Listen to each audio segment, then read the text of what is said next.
Welcome to എൻട്രിയ.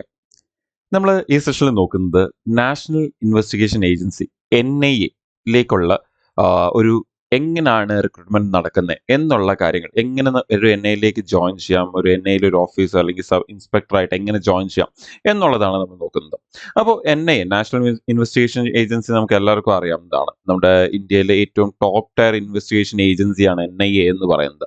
ഇപ്പം NIA-ലേക്ക് വരുമ്പോൾ നമ്മൾ എപ്പോഴും കേൾക്കാറുണ്ട്, നമ്മൾ ഈ പറഞ്ഞ പോലെ എന്തെങ്കിലും ഒരു ടെററിസ്റ്റ് അറ്റാക്കോ അല്ലെങ്കിൽ അങ്ങനത്തെ എനിത്തിങ് ഒരു എന്താ പറയുക, ഒരു അറ്റാക്ക് അഗെയിൻസ്റ്റ് അവർ കൺട്രി, ഒരു ടെററിസ്റ്റ് അറ്റാക്ക് എന്നൊക്കെ പറയുമ്പോൾ ഒരു നമ്മുടെ കൺട്രിയുടെ അഗെയിൻസ്റ്റ് ഉള്ള ഒരു അറ്റാക്ക് ആണ്. സോ അങ്ങനത്തെ ഒരു അറ്റാക്ക് ഉണ്ടായി കഴിഞ്ഞാൽ ഉടനെ തന്നെ ആ കേസസ് ഏറ്റെടുക്കുന്നത്, ഇൻവെസ്റ്റിഗേഷൻ ഏറ്റെടുക്കുന്നത്, അറസ്റ്റും ബാക്കിയുള്ള കാര്യങ്ങളിലേക്ക് പെട്ടെന്ന് കടക്കുന്നത് നമ്മുടെ നാഷണൽ ഇൻവെസ്റ്റിഗേഷൻ ഏജൻസിയാണ് അത് ചെയ്യുന്നത്. നമുക്ക് എല്ലാവർക്കും അറിയാം. നമ്മൾ ന്യൂസിൽ വളരെ റീസെന്റ് തന്നെ നമ്മൾ കേട്ടിട്ടുണ്ടായിരുന്നു, നമ്മുടെ ഡൽഹിയിൽ നടന്ന ടെററിസ്റ്റ് അറ്റാക്കിനെ കുറിച്ചും അതിൽ NIA ഇൻവോൾവ് ആയതിനു ശേഷം നടന്ന കാര്യങ്ങളെ കുറിച്ചൊക്കെ തന്നെ നമ്മൾ കേട്ടിട്ടുണ്ടായിരുന്നു. ഏറ്റവും റീസെന്റ് നമ്മൾ ആ ഒരു NIA-യുടെ ഇൻവെസ്റ്റിഗേഷനെ കുറിച്ച് കേട്ടത് അവസാനം നടന്ന ആ ഒരു ഡൽഹി ബ്ലാസ്റ്റ് കേസിലാണ് നമ്മളത് കേട്ടത്. അപ്പോൾ ഈ ഒരു NIA-ലേക്ക് വരുമ്പോൾ, നാഷണൽ ഇൻവെസ്റ്റിഗേഷൻ ഏജൻസിയിലേക്ക് വരുമ്പോൾ, നമുക്ക് അതിൻ്റെ അകത്തുള്ള ഒരു മിക്ക പോസ്റ്റുകളുടെയും റിക്രൂട്ട്മെന്റ്സ് ഒക്കെ തന്നെ നടക്കുന്നത് ഡെഫിനറ്റ്ലി കുറേയൊക്കെ ഡെപ്യൂട്ടേഷൻ വഴിയാണ് ഡെഫിനറ്റ്ലി നടക്കുന്നത്. ഡൽഹി പോലീസിൽ നിന്നൊക്കെ ഉള്ള ഡെപ്യൂട്ടേഷൻസും അങ്ങനെയുള്ള കാര്യങ്ങളൊക്കെ നടക്കാറുണ്ട്. പിന്നെ ഇത് കൂടാതെ തന്നെ അതിൻ്റെ ഏറ്റവും ടോപ്പ് ലെവൽ അപ്പോയിന്റ്മെന്റ്സ് ഒക്കെ തന്നെ വരുന്നത്, IPS റാങ്ക് ഓഫ് അപ്പോയിന്റ്മെന്റ്സ് ഒക്കെ വരുന്നത് നല്ല എക്സ്പീരിയൻസ് ആയിട്ടുള്ള സിവിൽ സർവൻസ്, അവരെ പല ഡിപ്പാർട്ട്മെന്റ്സിന് അഗെയിൻ ഡെപ്യൂട്ടേഷൻ വഴിയും അല്ലാതെയാണ് അതിലേക്ക് പോസ്റ്റ് ചെയ്യുന്നത്.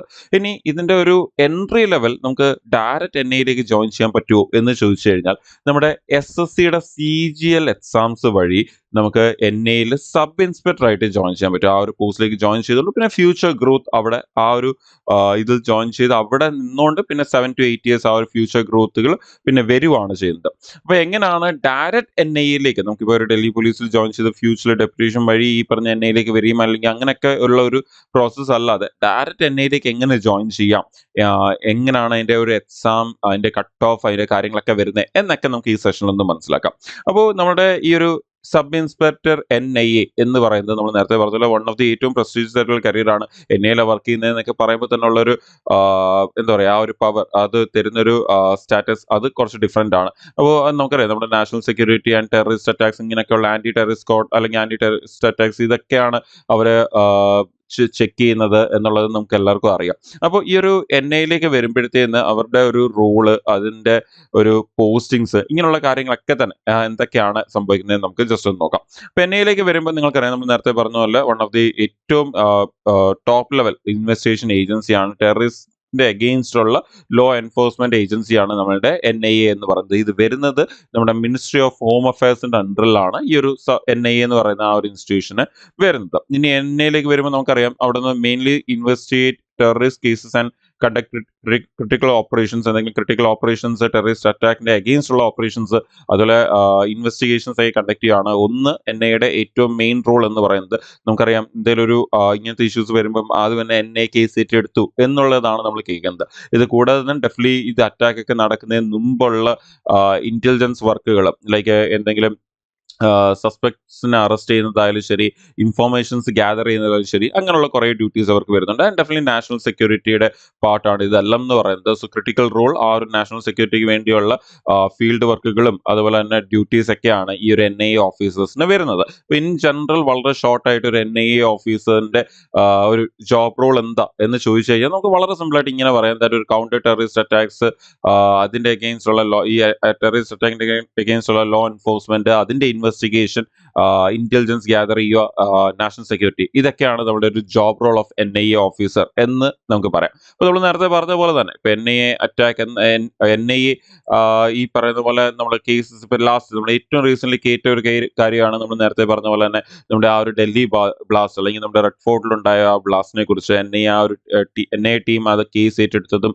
പിന്നെ അതിനുശേഷം നടത്തിയ അറസ്റ്റുകളും അതിനുശേഷം പിന്നെ നടത്തിയ റെയ്ഡുകളും ഒക്കെ തന്നെ നമുക്കറിയാം. അപ്പോൾ ആ ഒരു കാര്യങ്ങളൊക്കെ തന്നെയാണ് നമുക്ക് ഈ ഒരു എൻഐയുടെ ജോബ് റോൾ എന്ന് പറയുന്നത്. ലൈക്ക് അതിന് ശേഷവും അതിന് മുമ്പായിട്ടും ആൻഡ് അത് സംഭവിക്കുമ്പോഴൊക്കെ ഉള്ള റൂൾസ് ഉണ്ട് അവർക്ക്. പല ലെവൽ ഓഫ് റൂൾസ് ആണ് അവർക്ക് വരുന്നത്. ആൻഡ് വൺസ് ഒരു കേസ് ഏറ്റെടുത്ത് കഴിഞ്ഞാൽ ഉള്ള കുറെ റൂൾസ് ഉണ്ട്. അപ്പൊ അങ്ങനെ ഒരുപാട് കാര്യങ്ങളാണ് ഒരു നാഷണൽ ഇൻവെസ്റ്റിഗേഷൻ ഓഫീസർ ചെയ്യുന്നത് എന്ന് വേണമെങ്കിൽ പറയാം. പലരും പല ടീമുകളായിട്ട് പിരിഞ്ഞിട്ടായിരിക്കും ആ കാര്യങ്ങൾ ചെയ്യുന്നത്. അപ്പം ഈ ഒരു നിങ്ങൾക്കറിയാം ഏറ്റവും പവർഫുൾ ഒരു ഏജൻസിയാണ് NIA എന്ന് പറയുന്നത്.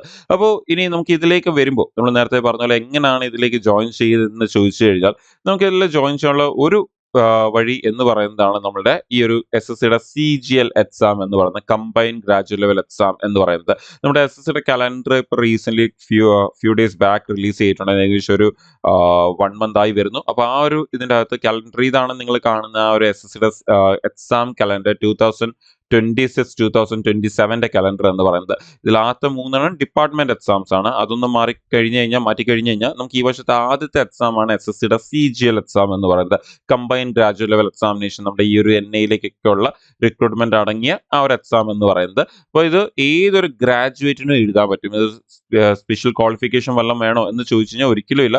ഒരു ഗ്രാജുവേറ്റ് ഏതെങ്കിലും ഒരു ഡിഗ്രി ഉള്ള ഒരാൾക്ക് ഉറപ്പായിട്ടും എഴുതാൻ പറ്റുന്ന ഒരു എക്സാം ആണ് ഇതെന്ന് പറയുന്നത്. നമ്മുടെ നോട്ടിഫിക്കേഷൻ വരാൻ പോകുന്നത് മാർച്ചിലാണ്. ലാസ്റ്റ് ഡേറ്റ് അപ്ലൈ ചെയ്യാൻ ഏപ്രിലും ആൻഡ് എക്സാം നടക്കാതിരിക്കുന്നത് മെയ് ജൂണിലാണ് നടക്കാതിരിക്കുന്നത്. എന്ന് പറയുമ്പോൾ നമുക്കിനി വളരെ കുറച്ച് സമയമേ ഉള്ളൂ എന്ന് തന്നെ പറയാം. ഇപ്പൊ ഫെബ്രുവരി, മാർച്ച്, ഏപ്രിൽ, നമുക്ക് അത് കഴിഞ്ഞ് കഴിഞ്ഞാൽ മെയിലാണ് എക്സാം വരാൻ പോകുന്നത്. സോ നമുക്ക് കഷ്ടിച്ച് ഒരു 100 ദിവസമൊക്കെ ഉള്ളൂ ഈ ഒരു എക്സാമിന് വേണ്ടി. സോ ഓൾറെഡി പഠിച്ചുകൊണ്ടിരിക്കുന്നവർക്ക് ഡെഫിനറ്റ്ലി അവരുടെ പ്രിപ്പറേഷൻസ് ഏറ്റവും സ്ട്രോങ് ആയിട്ട് കൊണ്ടുപോകേണ്ട ഒരു സമയമാണ്. ആൻഡ് ഇനി പുതുതായിട്ട് പഠിച്ച് തുടങ്ങുന്നവരാണെങ്കിൽ പോലും ഇപ്പൊ CGL എക്സാമിന് വേണ്ടി ഇനി ഒരു 100 ഡേയ്സേ ഉള്ളൂ. നമുക്ക് ഈ ഒരു 100 ഡേയ്സ് കൊണ്ട് CGL എക്സാംസ് ക്രാക്ക് ചെയ്യാന്ന് പറഞ്ഞാൽ ഡെഫിനറ്റ്ലി സത്യം പറയുവാണെങ്കിൽ അത് പാടാണ്. അത് അത്ര എളുപ്പമായിട്ടില്ല. ബിക്കോസ് അതിന്റെ സിലബസ് കവർ ചെയ്യാൻ തന്നെ നമുക്കൊരു എങ്ങനെയായാലും 3 to 4 months വേണം. കുറച്ചധികം എഫേർട്ട് ഇട്ട് കഴിഞ്ഞാൽ പോലും നമുക്ക് 3 to 4 months വേണം അതിന്റെ സിലബസ് കവർ ചെയ്യാൻ വേണ്ടി. അതിനുശേഷവും അതിന്റെ അഡ്വാൻസ് പ്രാക്ടീസും അതിന്റെ മോക്ക് ടെസ്റ്റുകൾ പ്രാക്ടീസ് ചെയ്യുക, അങ്ങനെയുള്ള കുറെ കാര്യങ്ങൾ വരുന്നുണ്ട്. അപ്പോൾ ഈ ഒരു SSCയുടെ CGL എക്സാമിന് വേണ്ടി പ്രിപ്പയർ ചെയ്തുകൊണ്ടിരിക്കുന്നവരെ ഏറ്റവും നല്ലപോലെ ഈ ഒരു പ്രോസസ്സ് കണ്ടിന്യൂ ചെയ്യുക. ഓൾറെഡി പഠിച്ചു തുടങ്ങിയവർ ആൻഡ് ഇനി പഠിക്കാൻ പ്ലാൻ ചെയ്യുന്നവരാണെങ്കിൽ നിങ്ങൾക്ക് ഈ പറഞ്ഞ പോലെ SSCയുടെ CGL എക്സാമിന് വേണ്ടി പ്രിപ്പയർ ചെയ്യാം. നിങ്ങൾക്കൊരു അറ്റംപ്റ്റ് കൊടുത്തും നോക്കാം. പക്ഷെ അറ്റ് ദ സെയിം ടൈം നേരത്തെ പറഞ്ഞ ആ ഒരു സത്യം അവിടെ തന്നെ ഉണ്ട്. ദാറ്റ് ഈ ഒരു സമയത്തിനുള്ളിൽ അത് ക്ലിയർ ചെയ്യാന്ന് പറഞ്ഞാൽ പാടാണ്. നിങ്ങൾക്കത് അടുത്ത വർഷത്തേക്കുള്ള CGL എക്സാംസിന് വേണ്ടി ഇപ്പോഴേ പഠിച്ചു തുടങ്ങാം. ബിക്കോസ് അതാണ് ഏറ്റവും നല്ലത്. അതിൻ്റെ അത് കൂടാതെ തന്നെ നമുക്ക് ഈ പറഞ്ഞ പോലെ ഈ ഒരു എക്സാം അല്ല വരുന്നത്. അതിന്റെ തൊട്ടുപുറേ SSCയുടെ വേറെയും ഒരുപാട് എക്സാംസ് ഉണ്ട്. ഇപ്പൊ നമുക്ക് പെട്ടെന്ന് നോക്കുകയാണെങ്കിൽ നമുക്കിപ്പം ജൂനിയർ എഞ്ചിനീയറുടെ എക്സാം ഉണ്ട്. അപ്പം ആരെങ്കിലും സിവിൽ, ഇലക്ട്രിക്കൽ, മെക്കാനിക്കൽ പഠിച്ചവരാണെങ്കിൽ അവർക്ക് ആ എക്സാം എഴുതാം. ഇനി CGLന്റെ എക്സാമിന് വേണ്ടി പ്രിപ്പയർ ചെയ്ത് കഴിഞ്ഞാൽ ഞാൻ നേരത്തെ പറഞ്ഞ ഈ ഒരു 3 മാസം കൊണ്ട് CGL ക്ലിയർ ചെയ്യുന്ന ബുദ്ധിമുട്ടാണെങ്കിൽ പോലും CGL എക്സാമിന് വേണ്ടി ഈ ഒരു ചെറിയ സമയം ഒന്ന് ട്രൈ ചെയ്യാന്നുള്ള വെച്ചോണ്ട് മാക്സിമം എഫേർട്ട് ഇട്ട് അതിന്റെ സിലബസ് ഒന്ന് കവർ ചെയ്ത് കഴിഞ്ഞാൽ അതിന്റെ തൊട്ട് പുറകെ സെലക്ഷൻ പോസ്റ്റ് എക്സാം വരുന്നുണ്ട്. അതും നമ്മുടെ SSCയുടെ തന്നെ ഇതേ CGLന്റെ അതേ എക്സാം പാറ്റേണിൽ നടക്കുന്ന ഒരു എക്സാം ആണ്. പക്ഷെ നമുക്ക് NIA പോലത്തെ പോസ്റ്റുകൾ അവിടെ ഇല്ല. അവിടെ വേറെ വേരിയസ് പോസ്റ്റുകളാണ് വരുന്നത്. പക്ഷെ അതിന്റെ ഒരു ക്വാളിഫിക്കേഷൻ എന്ന് പറഞ്ഞാൽ 10th, 12th, നിങ്ങൾ പഠിച്ച ഡിഗ്രി, ഗ്രാജുവേഷൻ, ഇതൊക്കെ വെച്ച് അപ്ലൈ ചെയ്യാൻ പറ്റുന്ന ഒരു എക്സാം ആണ് ഇത്. അതുപോലെ തന്നെ അതിന്റെ അടുത്ത ഇതിൽ നമ്മുടെ combined higher secondary level exams വരുന്നുണ്ട്. ജസ്റ്റ് +2 മാത്രമാണ് അതിന്റെ ക്വാളിഫിക്കേഷൻ എന്ന് പറഞ്ഞാൽ 12th മാത്രം. അതും നിങ്ങൾക്ക് ഈ പറഞ്ഞ പോലെ തന്നെ അതിന്റെ തൊട്ട് പുറകെ വരുന്നുണ്ട്. ജൂലൈ ടു സെപ്റ്റംബർ ഇടയ്ക്കായിരിക്കും എക്സാം നടക്കാൻ പോകുന്നത്. സോ ആ ഒരു എക്സാമും നമ്മുടെ ഇതേ CGLന്റെ സെയിം പാറ്റേണിലാണ് നടക്കുന്നത്. അതിനകത്ത് നമുക്ക് അഗെയിൻ NIയിലേക്കുള്ള ഏതെങ്കിലും ക്ലർക്കൽ പോസ്റ്റുകളുണ്ട്, ഓഫീസ് ക്ലർക്കൽ പോസ്റ്റുകൾ ഉണ്ടെങ്കിൽ അതിൽ നമുക്ക് ഈ പറഞ്ഞ പോലെ കിട്ടാൻ സാധ്യതയുണ്ട്. അതർവൈസ് നമുക്ക് ഈ പറഞ്ഞ CBI പോലത്തെ ഓഫീസിൽ പോലും ക്ലർക്കൽ പോസ്റ്റുകൾ, ഓക്കെ, ഒരിക്കലും ഇൻവെസ്റ്റിഗേഷനോ സബ് ഇൻസ്പെക്ടറോ പോലത്തെ പോസ്റ്റുകളല്ല, ക്ലർക്കൽ പോസ്റ്റുകളിലേക്ക് ജോയിൻ ചെയ്യാനുള്ള ഒരു ചാൻസസ് സ്റ്റിൽ അവിടെ ഉണ്ട്. പിന്നെ ഇതിന്റെ തൊട്ട് പുറകെ സ്റ്റെനോ പഠിച്ചിട്ടുള്ളവർക്ക് സ്റ്റെനോയുടെ എക്സാം അപ്ലൈ ചെയ്യാൻ പറ്റും. അതുപോലെ ഹിന്ദി ട്രാൻസ്ലേറ്റർ, ഹിന്ദിയൊക്കെ പഠിച്ചിട്ടുള്ള ഡിഗ്രി ആയിട്ട് പഠിച്ചിട്ടുള്ളവർക്ക് അത് അപ്ലൈ ചെയ്യാൻ പറ്റും. അതല്ല മൾട്ടി ടാസ്കിങ്, ഇപ്പം CGLന്റെ അതേ സെയിം പാറ്റേണിൽ CGLന്റെ അത്രയും പോലും പഠിക്കേണ്ടാത്ത വെറും 10th ക്ലാസ് ക്വാളിഫിക്കേഷൻ വെച്ച് അപ്ലൈ ചെയ്യാൻ പറ്റുന്ന ഒരു എക്സാം ആണ് മൾട്ടി ടാസ്കിങ് ഓഫീസർ. അതുപോലെ തന്നെ ഇപ്പൊ NIA ഒക്കെ ഇൻട്രസ്റ്റ് ഉള്ളവരാണെങ്കിൽ ഡെഫിനറ്റ്ലി അവർക്ക് യൂണിഫോം പോസ്റ്റുകൾ ഇൻട്രസ്റ്റ് ഉണ്ടായിരിക്കും. അങ്ങനെയുള്ളവർക്ക് നമ്മുടെ ഡൽഹി പോലീസ്, നമ്മൾ നേരത്തെ പറഞ്ഞ ഡൽഹി പോലീസ് ഡെപ്യൂട്ടേഷൻ വഴിയും ഈ ഒരു ഇതിലേക്കൊക്കെ ഫ്യൂച്ചറിൽ ജോയിൻ ചെയ്യാൻ പറ്റും. അപ്പോൾ അങ്ങനെയൊക്കെ വരുമ്പോൾ ആ ഒരു sub inspector in Delhi police, central പോലീസിലേക്ക് ജോയിൻ ചെയ്യുക എന്നൊക്കെ പറയാറുണ്ട്. ഡൽഹി പോലീസിലേക്ക് ജോയിൻ ചെയ്യുക. അതിന് നിങ്ങൾക്ക് ഈ ഒരു സബ് ഇൻസ്പെക്ടറിന്റെ ഈ ഒരു എക്സാം എഴുതാൻ പറ്റും. അത് നമുക്ക് ഒക്ടോബർ, നവംബറിലുള്ളൂ, നല്ല സമയമുണ്ട്. അതും സെയിം CGLന്റെ അതേ എക്സാം സിലബസിലാണ് നടക്കുന്നത്. അതിന് തൊട്ട് പുറകെ SSCയുടെ GD എക്സാം ഉണ്ട്, ജനറൽ ഡ്യൂട്ടി കോൺസ്റ്റബിൾ. ഇപ്പൊ നിങ്ങൾക്കൊരു കോൺസ്റ്റബിൾ ആയിട്ട് BSFലോ CISFലോ അങ്ങനെയൊക്കെയുള്ള 7ഓളം നമ്മുടെ പാരാമിലിറ്ററി ഫോഴ്സസിലേക്ക് ജോയിൻ ചെയ്യാൻ ഇൻട്രസ്റ്റ് ഉള്ളവരാണെങ്കിൽ അവർക്ക് ഈ ഒരു എക്സാംസ് ഒക്കെ എഴുതാൻ പറ്റും. അപ്പൊ അതിന്റെയും ക്വാളിഫിക്കേഷൻ 10th മാത്രമാണ്, ഇതിന്റെ ക്വാളിഫിക്കേഷൻ ഗ്രാജുവേഷൻ ആണ്. അപ്പോൾ ഒരേ പാറ്റേണിൽ ഇപ്പൊ നമ്മുടെ സീജലിന്റെ അതേ പാറ്റേണിൽ അതേ സിലബസിൽ നടക്കുന്ന എക്സാംസ് ആണ് നമ്മുടെ ഈ സെലക്ഷൻ പോസ്റ്റ്, CSSL, അതുപോലെ തന്നെ നമ്മുടെ ആ ഒരു multi tasking staff, CPO, Delhi നമുക്ക് CPO അല്ലെങ്കിൽ ഡൽഹി പോലീസ്, GD കോൺസ്റ്റബിൾ. ഇപ്പൊ ഈ എക്സാംസ് ഒക്കെ തന്നെ ഒരേ പാറ്റേണിൽ നടക്കുന്നത്. അപ്പൊ ഈ ഒരു സീജൽ എക്സാമിന് വേണ്ടി ഇപ്പൊ ഈ ഒരു 3 മാസം ഒന്ന് എഫേർട്ട് ഇട്ട് കഴിഞ്ഞാൽ അത് നമുക്ക് അത്രയും നല്ലപോലെ എഴുതാനുള്ള ഒരു സമയം ഇല്ലെങ്കിൽ പോലും ചിലർക്ക് ഡെഫിനറ്റ്ലി 3 months കൊണ്ട് ചെയ്യാൻ പറ്റുന്ന ആൾക്കാരും കാണും. പക്ഷെ ആ ഒരു ഫാക്ട് പറയുകയാണെങ്കിൽ ഈ ഒരു 3 months കൊണ്ട് ഇച്ചിരി ഡിഫിക്കൽട്ട് ആയിരിക്കും. പക്ഷെ അത് പറ്റില്ലെങ്കിൽ പോലും താഴോട്ടുള്ള എക്സാംസ് ഒക്കെ എന്ത് ചെയ്യാൻ പറ്റും, എഴുതാൻ പറ്റും. അടുത്ത വർഷം ഇതേ സീജൽ എക്സാം വരുമ്പോൾ കുറച്ചുകൂടി നല്ലപോലെ അതിനെ അറ്റംപ്റ്റ് കൊടുക്കാനും പറ്റും. ഉറപ്പായിട്ടും വേറെ ഏതെങ്കിലും എക്സാംസ് ക്ലിയർ ചെയ്ത് കഴിഞ്ഞാൽ ആ കോൺഫിഡൻസിൽ നമുക്ക് ഈ ഒരു എക്സാംസിലൂടെ പിന്നെയും നമുക്ക് അറ്റൻഡ് ചെയ്യാനുള്ള ഓപ്ഷൻസും ഉണ്ട് മുമ്പോട്ട് വരുമ്പോഴത്തേക്കും. ഇനിയുള്ള വർഷങ്ങളിലേക്ക് ഏജ് ലിമിറ്റ് വരുന്നതും നിങ്ങൾക്ക് ഈ പറഞ്ഞ പോലെ 18 to 30 years ആണ് ഏജ് ലിമിറ്റ് വരുന്നത്. സോ അതുകൊണ്ട് തന്നെ നിങ്ങൾക്ക് ഈ പറഞ്ഞ പോലെ അവിടെ അറ്റംപ്റ്റിനൊരു ഇഷ്യൂസ് വരത്തില്ല. നിങ്ങൾ 30 വയസ്സ് വരെ, അതും ജനറൽ കാറ്റഗറിക്ക് 30 വയസ്സ് വരെ നിങ്ങൾക്ക് അറ്റംപ്റ്റ് കൊടുക്കാൻ പറ്റും. അതുപോലെ നിങ്ങൾ OBC കാറ്റഗറി ആണെങ്കിൽ നിങ്ങൾക്ക് അതിൻ്റെ കൂടെ ഒരു +3 years കൂടി എക്സ്ട്രാ എടുക്കാൻ പറ്റും. അതുപോലെ നിങ്ങൾ SC/ST കാറ്റഗറി ആണെങ്കിൽ നിങ്ങൾക്ക് അവിടെ അഗെയിൻ ഒരു +5 years കൂടി എക്സ്ട്രാ എടുക്കാൻ പറ്റും. അപ്പോൾ ഓപ്പർച്യൂണിറ്റീസ് ഉറപ്പായിട്ടും ഉണ്ട്, നിങ്ങൾക്ക് ട്രൈ ചെയ്യാവുന്നതാണ്. ഒരെണ്ണം അല്ല, ഒന്നിന് പുറകെ തൊട്ട് പുറകെ അടുത്തടുത്തുണ്ട്. നിങ്ങൾക്ക് ഡെഫിനറ്റ്ലി ട്രൈ ചെയ്തിട്ട് അടുത്ത വർഷം കുറച്ചുകൂടി ബെറ്റർ ആയിട്ടും ആ എക്സാം എഴുതാനുള്ള ഓപ്ഷൻസ് കൂടി നിങ്ങൾക്ക് അവിടെ കിട്ടുന്നുണ്ട്. ഇനി ഞാൻ നേരത്തെ പറഞ്ഞ പോലെ തന്നെ ആ ഒരു നമ്മുടെ SSCയുടെ സീജലിന്റെ അണ്ടറിൽ ഏകദേശം 36ഓളം പോസ്റ്റുകളാണ് വരുന്നത്. ഈ വർഷം വരുമ്പോൾ ഇനി അതിലും എന്തെങ്കിലും വ്യത്യാസം ഉണ്ടോ എന്നുള്ളത് നമുക്ക് അറിയാൻ പറ്റും. അതിൽ നമ്മുടെ NIA എന്ന് പറയുന്നത് നിങ്ങൾ കാണാൻ പറ്റും, ഞാൻ നിങ്ങൾക്ക് വേണ്ടി ഇൻക്ലൂഡ് ചെയ്തിട്ടുണ്ട്. നമ്മുടെ പേ ലെവൽ 6 വരുന്ന നമ്മുടെ 35,400 to 1,12,400 എന്ന് പറഞ്ഞ പേ റേഞ്ചിൽ വരുന്ന, അതും ഇത് 7th പേ കമ്മീഷൻ വെച്ചാണ്, ഇനി 8th പേ കമ്മീഷൻ ആണ്. സോ ഇതിൽ ഡെഫിനറ്റ്ലി ഒരു ഇൻക്രീസ് വരും. അത് കൂടാതെ തന്നെ നമുക്ക് ഇത് വരുന്നത് നിങ്ങൾക്ക് കാണാൻ പറ്റും, sub inspector national investigation agency. ഇതൊരു ഗ്രൂപ്പ് B പോസ്റ്റ് ആണ്. നിങ്ങൾക്കറിയാം ഗ്രൂപ്പ് എന്ന് പറഞ്ഞ സിവിൽ സർവീസ്, അതിന് തൊട്ടടി വരുന്ന ഗ്രൂപ്പ് B പോസ്റ്റ് ആണ്. അതിന്റെ ഏജ് ലിമിറ്റ് വരുന്നത് 18 to 30 years ആണ് ഏജ് ലിമിറ്റ് വരുന്നത്. അത് കൂടാതെ വേറെയും ഒരുപാട് പോസ്റ്റുകളുണ്ട്. SSC സീജലിന്റെ അണ്ടറിൽ 36ഓളം പോസ്റ്റുകളുണ്ട്. അതിലെ ഒന്നാണ് ഇതെന്ന് പറയുന്നത്, നമ്മുടെ ഈ സബ് ഇൻസ്പെക്ടർ NIA എന്ന് പറയുന്നത്. ഇനി നമുക്ക് ഇതിനെക്കുറിച്ചുള്ള കാര്യങ്ങൾ ജസ്റ്റ് ഇതിലേക്ക് ജോയിൻ ചെയ്യാൻ വേണ്ടിയുള്ള കുറച്ച് കാര്യങ്ങൾ നമുക്ക് ജസ്റ്റ് ഒന്ന് ഓടിച്ചു നോക്കാം. അപ്പോൾ ആദ്യം തന്നെ നമുക്ക് എഡ്യൂക്കേഷൻ ക്വാളിഫിക്കേഷൻ എന്ന എലിജിബിലിറ്റി ക്രൈറ്റീരിയ ഒക്കെ നമുക്ക് നോക്കുകയാണെങ്കിൽ എഡ്യൂക്കേഷൻ ക്വാളിഫിക്കേഷൻ നമ്മൾ നേരത്തെ പറഞ്ഞ bachelor degree in any discipline from A recognised university ആണ്. ഏജ് ലിമിറ്റ് നമ്മൾ ഓൾറെഡി പറഞ്ഞു 18 to 30 years ആണ്. റിലാക്സേഷനെ കുറിച്ച് നമ്മൾ പറഞ്ഞിട്ടുണ്ട്. പിന്നെ നാഷണാലിറ്റി നിങ്ങൾക്ക് അറിയാം. പിന്നെ അത് കൂടാതെ തന്നെ ഫിസിക്കൽ സ്റ്റാൻഡേർഡ്സ്, ഇതൊരു സബ് ഇൻസ്പെക്ടറിന്റെ പോസ്റ്റ് ആയിട്ട് ഒരു ഇൻസ്പെക്ടർ, അതും NIA പോലത്തെ ഒരു ഏജൻസി, വളരെ പവർഫുൾ ആയിട്ടുള്ള ഇൻവെസ്റ്റിഗേഷൻ ഒക്കെ നടത്താനുള്ള ഒരുപാട് കാര്യങ്ങൾ ഫിസിക്കൽ സ്റ്റാൻഡേർഡ്സ് കൂടി ഡെഫിനറ്റ്ലി മാറ്റർ ചെയ്യും. സോ അങ്ങനെയുള്ള കുറേ കാര്യങ്ങൾ വരുന്നതായത് തന്നെ ഇവിടെ ഫിസിക്കൽ സ്റ്റാൻഡേർഡ്സ് കൂടി അവർ ചെക്ക് ചെയ്യും. ഇപ്പോൾ ഫിസിക്കൽ സ്റ്റാൻഡേർഡ്സിലേക്ക് വരുമ്പോൾ നമുക്ക് ആ ഒരു സ്റ്റാൻഡേർഡ്സ് കറക്റ്റ് നോട്ടിഫിക്കേഷൻ വന്നാലേ കറക്റ്റ് ആയിട്ട് പറയാൻ പറ്റത്തുള്ളൂ. ബട്ട് ഈവൻ നമുക്ക് ഈ ഒരു കൊടുത്തേക്കുന്നൊക്കെയാണ് നമുക്ക് അവിടുത്തെ സ്റ്റാൻഡേർഡ്സ് വരുന്നത്. പക്ഷേ ഇതിൽ വരുന്ന സമയത്ത് ചെറിയ ചേഞ്ചസ് ഒക്കെ വരാൻ സാധ്യതയുണ്ട്. ഇപ്പോൾ ഇതെന്ന് പറയുന്നത് 150 or maybe 152 ആകാൻ സാധ്യതയുണ്ട്. അങ്ങനെയൊക്കെയുള്ള ചെറിയ ചേഞ്ചസ് വരാൻ സാധ്യതയുണ്ട്. ബട്ട് ഡെഫിനറ്റ്ലി ഫിസിക്കൽ സ്റ്റാൻഡേർഡ്സ് അവർ ചെക്ക് ചെയ്യുന്നതായിരിക്കും. ബിക്കോസ് ഒരു സബ് ഇൻസ്പെക്ടറിന്റെ പോസ്റ്റ് എന്ന് പറയുമ്പോൾ ഉറപ്പായിട്ടും ഫിസിക്കൽ സ്റ്റാൻഡേർഡ്സ് മാറ്റർ ചെയ്യുന്നുണ്ട്. ഇനി നമ്മുടെ എക്സാം പാറ്റേൺസ് എങ്ങനെ നടക്കുന്നത്? എക്സാം പാറ്റേണിലേക്ക് വരുമ്പോൾ നമുക്ക് 2 കമ്പ്യൂട്ടർ ബേസ്ഡ് ടെസ്റ്റ് ഉണ്ട്. ആദ്യം ഒരു സീജലിന്റെ Tier 1 എക്സാം ഉണ്ട്. ആ Tier 1 എക്സാമിൽ നമുക്ക് ഈ reasoning, quantity aptitude, English, general awareness ഒക്കെയാണ് നമുക്ക് അവിടെ ചോദിക്കുന്നത്. നമുക്കവിടെ 100 ക്വസ്റ്റിന് 200 മാർക്ക്, 60 മിനിറ്റ് ആണ് ആ ഒരു എക്സാം വരുന്നത്. കംപ്ലീറ്റ്ലി ഒരു objective type computer based exam ആണ്. ഇനി രണ്ടാമത്തത് നമുക്ക് പിന്നെ അത് കഴിഞ്ഞ് അതിൽ നിന്ന് സെലക്ട് ആവുന്ന കാൻഡിഡേറ്റ്സിന് Tier 2 എക്സാം ഉണ്ടായിരിക്കും. അപ്പോൾ ആ Tier 2 എക്സാമിലും അഗെയിൻ നമുക്ക് ഈ പറഞ്ഞ പോലെ ഒരു സിംഗിൾ പേപ്പറാണ് വരുന്നത്. പിന്നെ ഇത് കൂടാതെ വേറെയും SSCയുടെ സീജന്റെ അണ്ടറിൽ വരുന്ന ചില പോസ്റ്റുകളൊക്കെ അപ്ലൈ ചെയ്യുവാണെങ്കിൽ അതിന് എക്സ്ട്രാ പേപ്പേഴ്സ് ചിലപ്പോൾ വരാറുണ്ട്. പക്ഷേ NIAക്ക് വേണ്ടി നമുക്കൊരു സിംഗിൾ അഗെയിൻ Tier 2ലേക്ക് വരുമ്പോൾ സിംഗിൾ എക്സാം ആണ് നമുക്ക് അവിടെ വരുന്നത്. അതുകൂടെ പിന്നെ ടൈപ്പിംഗിന്റെ ഒരു ടെസ്റ്റ് കൂടി അവിടെ വരുന്നുണ്ട്. അതും as a part of CGL Tier 2 exam ആയിട്ട് തന്നെ ആയിരിക്കും നടത്തുന്നത്. പിന്നെ നമ്മൾ പറഞ്ഞ പോലെ ഈ ഒരു പോസ്റ്റിലേക്ക് വരുമ്പോൾ നമുക്കവിടെ ഫിസിക്കൽ സ്റ്റാൻഡേർഡ്സ് കൂടി ഡെഫിനറ്റ്ലി അവർ ചെക്ക് ചെയ്യും. അതുകൂടാതെ മെഡിക്കൽ സ്റ്റാൻഡേർഡ്സും അവർ ചെക്ക് ചെയ്യും. നമുക്ക് എക്സാമിലേക്ക് വരുമ്പോഴും നമുക്കവിടെ നെഗറ്റീവ് മാർക്കിംഗ് ഉണ്ട്. നമുക്ക് ശരിയായ 2 മാർക്കും തെറ്റി കഴിഞ്ഞാൽ 0.5 ആണ് നെഗറ്റീവ് മാർക്കിംഗ് വരുന്നത്. നമ്മുടെ ആ ഒരു ആദ്യത്തെ 2 എക്സാംസിലേക്ക് വരുമ്പോൾ നമുക്ക് 2 എക്സാംസ് ആണ് മെയിൻ ആയിട്ടുള്ളത്. ആ 2 എക്സാമിലേക്ക് വരുമ്പോൾ ശരിയായ 2 മാർക്കും തെറ്റിക്കഴിഞ്ഞാൽ 0.5 ആണ് നമുക്കവിടെ പോകുന്നത്. ഇനി ഇതാണ് നമ്മുടെ SSCയുടെ സീജലിന്റെ Tier 1 എക്സാമിന്റെ പാറ്റേൺ. നിങ്ങൾക്ക് വേണമെന്നുള്ളത് ഡെഫിനറ്റ്ലി സ്ക്രീൻഷോട്ട് എടുത്ത് വെക്കാം. നമ്മൾ പറഞ്ഞ പോലെ തന്നെ നമുക്ക് ഈ 4 സബ്ജക്റ്റുകൾ 25 ക്വസ്റ്റ്യൻ വെച്ച് മൊത്തം 100 ക്വസ്റ്റ്യൻ ഓരോ ക്വസ്റ്റിനും 2 മാർക്ക് വെച്ച് 200 മാർക്ക് ആൻഡ് മൊത്തം 60 മിനിറ്റ് ആണ് നമ്മുടെ ടൈം ലിമിറ്റ് എന്ന് പറയുന്നത്. ഇനി ഇതേപോലെ തന്നെ നമുക്ക് ഇത് ക്ലിയർ ചെയ്യുന്നവർക്ക് Tier 2 എക്സാം ഉണ്ടായിരിക്കും. ഇതാണ് Tier 2 എക്സാം എന്ന് പറയുന്നത്. നിങ്ങൾക്ക് കാണാൻ പറ്റും അതേ maths, reasoning, English, general awareness നമ്മൾ Tier 1 പഠിക്കുന്ന അതേ ഏരിയ തന്നെയാണ് ഇവിടെയും വരുന്നത്. കുറച്ചുകൂടി ബെറ്റർ ക്വസ്റ്റൻ ആയിരിക്കും. ഇത് കൂടാതെ കമ്പ്യൂട്ടർ നോളജ് ഉണ്ട്, പക്ഷെ അത് ക്വാളിഫയിങ് ആണ്.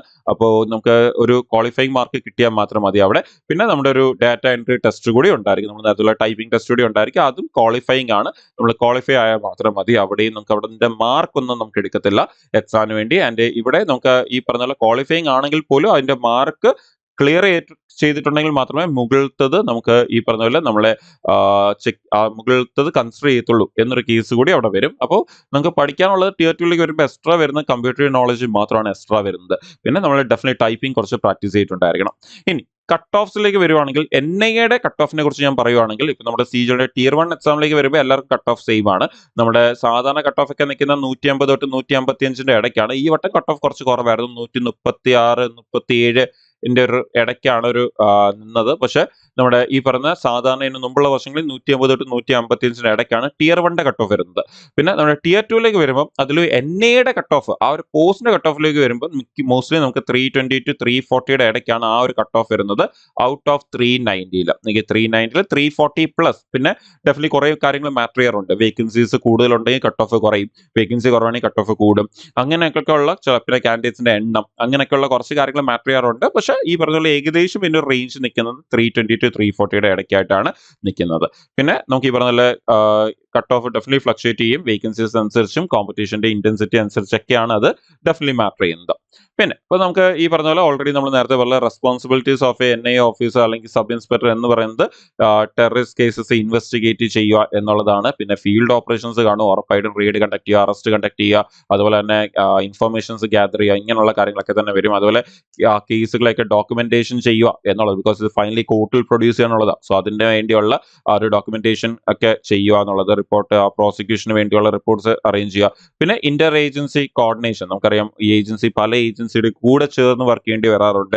അപ്പോൾ പോലീസിന്റെ കൂടെ പോലും ചേർന്ന് വർക്ക് ചെയ്യേണ്ടി വരും. അപ്പൊ അങ്ങനെയൊക്കെ വരുമ്പോൾ ആ ഒരു ഇന്റർ ഏജൻസി കോർഡിനേഷൻസും അങ്ങനെയുള്ള കാര്യങ്ങളൊക്കെ തന്നെ അവിടെ വരും. അപ്പോൾ ഈ ഒരു ജോബ് എന്ന് പറയുന്നത് തന്നെ വളരെ ഇമ്പോർട്ടന്റ് ആയിട്ട് മനസ്സിലാക്കേണ്ടതെന്ന് പറഞ്ഞു കഴിഞ്ഞാൽ അത്യാവശ്യം കുറച്ച് എന്താ പറയാ റിസ്ക് ഉള്ള ഹൈ ഫിസിക്കൽ ആക്ടിവിറ്റീസും മെന്റൽ എന്താ പറയാ ചാലഞ്ചസ് ഒക്കെ വരുന്ന കുറെ എൻവയോൺമെന്റൽ ചാലഞ്ചസ് ഒക്കെ വരുന്ന ഫീൽഡിലൊക്കെ വർക്ക് ചെയ്യേണ്ടി അങ്ങനത്തെ കുറച്ച് ചാലഞ്ചിങ് ആയിട്ടുള്ള ഒരു പോസ്റ്റ് ആണ്. സോ അതിൽ ഇൻട്രസ്റ്റ് ഉള്ള കാൻഡിഡേറ്റ്സിന് ഡെഫിനറ്റ്ലി എന്ത് ചെയ്യാം, ഇതിൽ ചിലവർക്കൊക്കെ ഈ ഒരു പോസ്റ്റിനോട് ഒരു ഇൻട്രസ്റ്റ് ഉണ്ടായിരിക്കും. സോ അവർക്ക് ഡെഫിനറ്റ്ലി എന്ത് ചെയ്യാം, ഈ ഒരു കേസ് ഇതിന് വേണ്ടി പ്രിപ്പയർ ചെയ്യാം ആ ഒരു മോട്ടിവേഷൻ വെച്ചുകൊണ്ട് തന്നെ. പിന്നെ ഇതിന്റെ പോസ്റ്റിംഗ്സ് ഒക്കെ വരുന്നത് മെയിൻലി നമുക്കറിയാം NIA ഹെഡ് ക്വാർട്ടേഴ്സ് എന്ന് പറയുന്നത് ന്യൂഡൽഹിയിലാണ് ഇതിന്റെ ക്വാർട്ടേഴ്സ് വരുന്നത്, central command and administrative hub വരുന്നത്.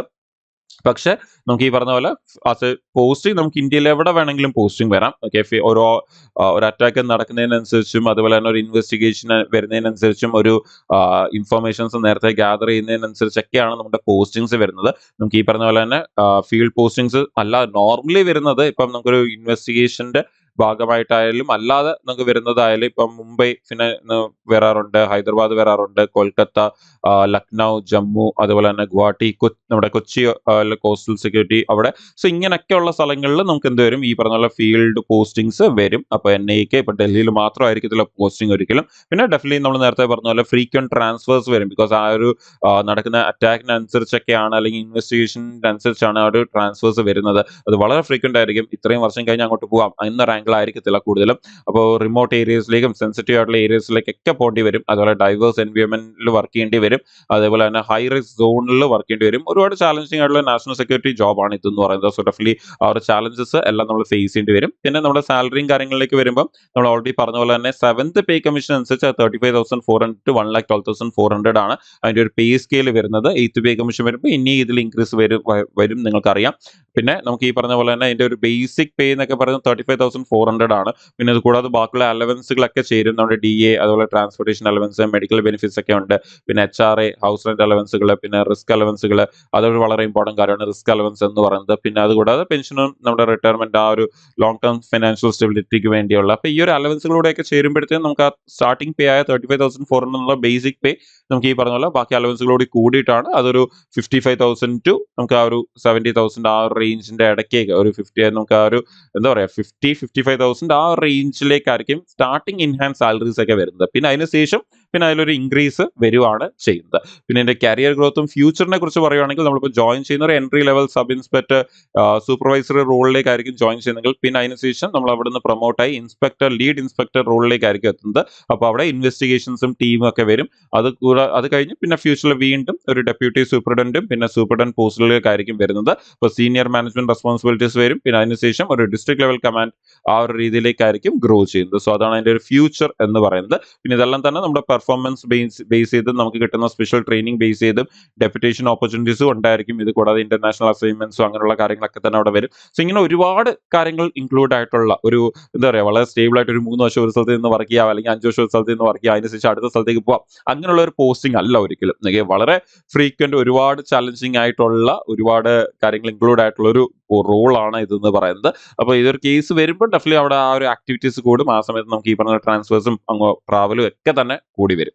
ഇനി അപ്പോൾ എന്തുകൊണ്ട് CGL NIA ഈ ഒരു പോസ്റ്റിന് വേണ്ടി പ്രിപ്പയർ ചെയ്യണം, ചൂസ് ചെയ്യണം എന്ന് ചോദിച്ചു കഴിഞ്ഞാൽ ഡെഫിനറ്റ്ലി വളരെ സിമ്പിൾ ആയിട്ട് പറയുകയാണെങ്കിൽ ഒന്ന് പ്രസ്റ്റീജിയസ് റോളാണ്. നിങ്ങൾക്കറിയാം, ഓൾറെഡി നമ്മൾ നേരത്തെ പറഞ്ഞ പോലെ. പിന്നെ വളരെ ഡൈനാമിക് ആയിട്ടുള്ള കരിയർ ആഗ്രഹിക്കുന്ന ഒക്കെ ആൾക്കാരുണ്ടെങ്കിൽ, ഇതേപോലത്തെ വളരെ ഇൻട്രസ്റ്റിംഗ് ആയിട്ട് ഫീൽഡിലും ഇൻവെസ്റ്റിഗേഷൻ ഒക്കെ ഉള്ള കരിയർ ആഗ്രഹിക്കുന്നവരുണ്ടെങ്കിൽ അവർക്ക് വേണ്ടി പറ്റിയ ഒരു പോസ്റ്റ് ആണ്. പിന്നെ അതുപോലെ തന്നെ വളരെ അട്രാക്റ്റീവ് ആയിട്ടുള്ള സാലറി പാക്കേജ് ഉണ്ട്. ഡെഫിനറ്റ്ലി ആ ഒരു ഈവൻ എടുക്കുന്ന റിസ്കിന് ആവശ്യമുള്ള അനുസരിച്ചുള്ള സാലറി പാക്കേജസ് അടക്കം ഉണ്ട്. പിന്നെ ഡെഫിനറ്റ്ലി ഇറ്റ്സ് എന്താ പറയുക, നമ്മൾ നാഷണൽ സെക്യൂരിറ്റി ജോബാണ്. സോ നേഷന് സെർവ് ചെയ്യുക എന്നുള്ള ഒരു പോസ്റ്റ് കൂടിയാണ് അത്. അപ്പോൾ ആ ഒരു ചാലഞ്ചും ആ ഒരു കാര്യങ്ങളും കൂടി അവിടെ വരുന്നുണ്ട്. സോ ഇതൊക്കെ വളരെ സിമ്പിൾ ആയിട്ട് പറയുകയാണെങ്കിൽ ഇതൊക്കെയാണ് നമ്മുടെ ഒരു എന്താ പറയുക, ഒരു മോട്ടിവേഷൻ ആയിട്ട് എടുത്തുകൊണ്ട് നിങ്ങൾക്ക് നിങ്ങളുടെ ഫ്യൂച്ചറിൽ ഈ ഒരു SSC CGL എക്സാംസിന് വേണ്ടി, ഈ ഒരു പോസ്റ്റിന് വേണ്ടി, ഓക്കെ, ഇപ്പൊ പലരും ഒരുപാട് പോസ്റ്റ് ടാർഗറ്റ് ചെയ്ത് പ്രിപ്പയർ ചെയ്യുന്നവരുണ്ട്. സോ അങ്ങനെ നിങ്ങൾക്കും ഈ പോസ്റ്റിന് വേണ്ടി ടാർഗറ്റ് ചെയ്ത് എന്ത് ചെയ്യാം, നിങ്ങൾക്ക് നിങ്ങളുടെ പ്രിപ്പറേഷൻസ് നിങ്ങൾക്ക് തുടങ്ങാം, കൊണ്ടുപോകാം.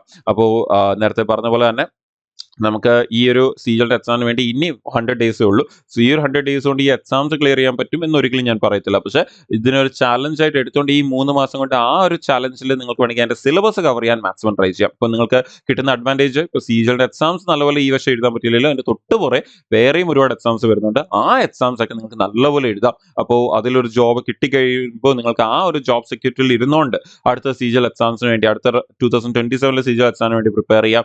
നമുക്ക് ഇവിടെയും ആദ്യമായിട്ട് പ്രിപ്പയർ ചെയ്യാൻ പോകുന്നവരാണെങ്കിൽ എൻട്രിയിലും നമുക്ക് ഇതിനു വേണ്ടി ബാച്ചസ് ഉണ്ട്. അപ്പോൾ ആ ബാച്ചസ് ഓൺലൈൻ ബാച്ചസ് ആണ് വരുന്നത്. അപ്പോൾ അവിടെ ലൈവ് ക്ലാസ്സസും റെക്കോർഡ് ക്ലാസ്സസ് ഒക്കെ ഉണ്ട്. അതുകൂടെ കംപ്ലീറ്റ് സിലബസ് കവറേജ്, നിങ്ങളുടെ ഒരു കംപ്ലീറ്റ് എന്താ പറയുക, ഒരു പ്ലാൻ ഉണ്ട്, സ്റ്റഡി പ്ലാൻ ഉണ്ട്. അതേപോലെ തന്നെ ആ പ്ലാൻ അനുസരിച്ചായിരിക്കും നിങ്ങളുടെ സിലബസ് കവർ ചെയ്ത് പോകുന്നത്. പിന്നെ മെന്റേഴ്സിന്റെ സപ്പോർട്ടാണ് ഡൗട്ട്സ് ക്ലിയർ ചെയ്യാൻ വേണ്ടി.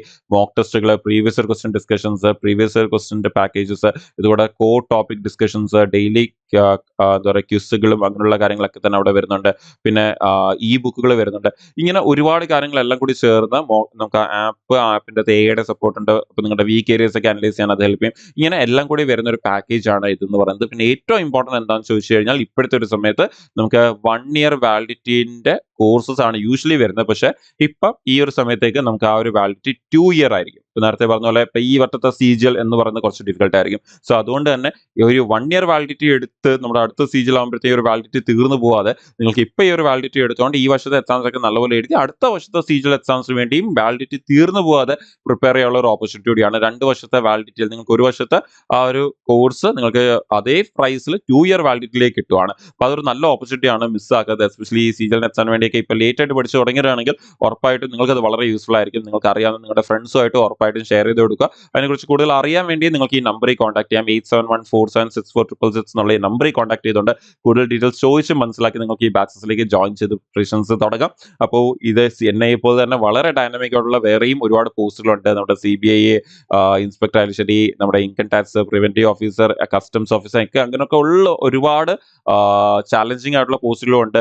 വലിയ ചാലഞ്ചിങ് അല്ലാതെ മിനിസ്ട്രി ലെവലിലൊക്കെ വർക്ക് ചെയ്യുന്ന പോസ്റ്റുകളുണ്ട്. അപ്പോൾ ഒരുപാട് പോസ്റ്റുകളാണ് CGL എൻട്രി വരുന്നത്. സോ ഏറ്റവും നല്ലപോലെ പ്രിപ്പയർ ചെയ്യുക. നിങ്ങൾ ഈ വരുന്ന വർഷത്തെ എക്സാംസിന് വേണ്ടി, അടുത്ത വർഷത്തിനുള്ള എക്സാംസിന് വേണ്ടി ഏറ്റവും നല്ലപോലെ പ്രിപ്പയർ ചെയ്യുക. അതിന്റെ നോട്ടിഫിക്കേഷൻ വരുമ്പോൾ ഇതിനെക്കുറിച്ചുള്ള കൂടുതൽ ഡീറ്റെയിൽസ് ഒക്കെ തന്നെ നമ്മൾ ഇവിടെ വളരെ ഡീറ്റെയിൽ ആയിട്ട് ഡിസ്കസ് ചെയ്യുന്നതായിരിക്കും. സോ ചാനലിലേക്ക് ആദ്യമായിട്ടാണ് വന്നവരാണെങ്കിൽ ഡെഫിനറ്റ്ലി ചാനൽ ഫോളോ ചെയ്യുക. ഇമ്പോർട്ടന്റ് അപ്ഡേറ്റ്സ് ഒന്നും ഫ്യൂച്ചറിൽ മിസ് ആവാതിരിക്കാൻ വേണ്ടി. നമുക്ക് കൂടുതൽ അപ്ഡേറ്റ്സും ഇതിന്റെ നോട്ടിഫിക്കേഷൻ വരുന്നതിനനുസരിച്ച് അതിൽ വരുന്ന അപ്ഡേറ്റ്സ് ഒക്കെ ആയിട്ട് നമുക്ക് വീണ്ടും ഇവിടെ തന്നെ മീറ്റ് ചെയ്യാം. All the best. നല്ലപോലെ പ്രിപ്പയർ ചെയ്യുക. നമുക്ക് ഫ്യൂച്ചറിൽ വേണ്ടി ഇവിടെ മീറ്റ് ചെയ്യാം. Thank you.